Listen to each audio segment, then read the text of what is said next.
داعش بەرەو لاوازیە ڕوە بە تایبەتی لە عێراقەوە بە شێوازی گشتی لە سووریاش ئەبینین کە لە باوز لە کۆتایی بڵێن هەناسەکانیەتی لەو ناوچانە بەڵام داعش بە شێوازێکی تر وەتوانم بڵێن بە شێوازی گروپی بچووک بچووک ئەمێنتەوە جارێک دەبێت ئێمە بڵێن کارەکانمان لە ڕووی سەربازیەوە لە ڕووی هەواڵگریەوە بەردەوام بین بۆ کۆتایی هێنان بە داعش ئێمە هەوڵێکی زۆر دراوە لەلایەن وەزارەتی پێشمەرگەوە بۆ بە دوواداچوون بۆ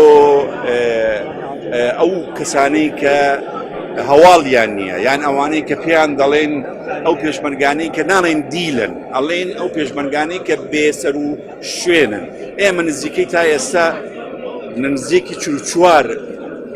ناومان لاد یاداش کراوە کە بێسەر و شوێنە بەردەوامین هەم لە ناو عێراقدا بە شێوازێکی گشتی هەم لە ناو تەنانەت لە سووریا لەعین لەو شەڕانەی کە لەوێ ئەبێ کە بە دوواداچوون بکەین بزانین ئایا بڵێن مەسیری ئەوانەی کە بێسەر و شوێنین دەرکەوێ ئێمە ئومێدێکی گەورەمانەیە کە بڵێن ئینشاءڵڵا زیندوو ببن بگەڕێنەوە بۆ ناو خاوە خێزانەکانیان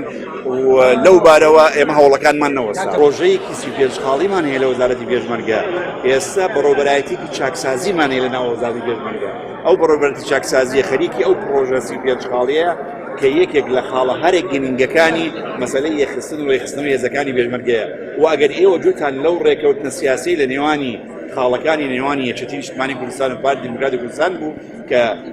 ئیمزاکرا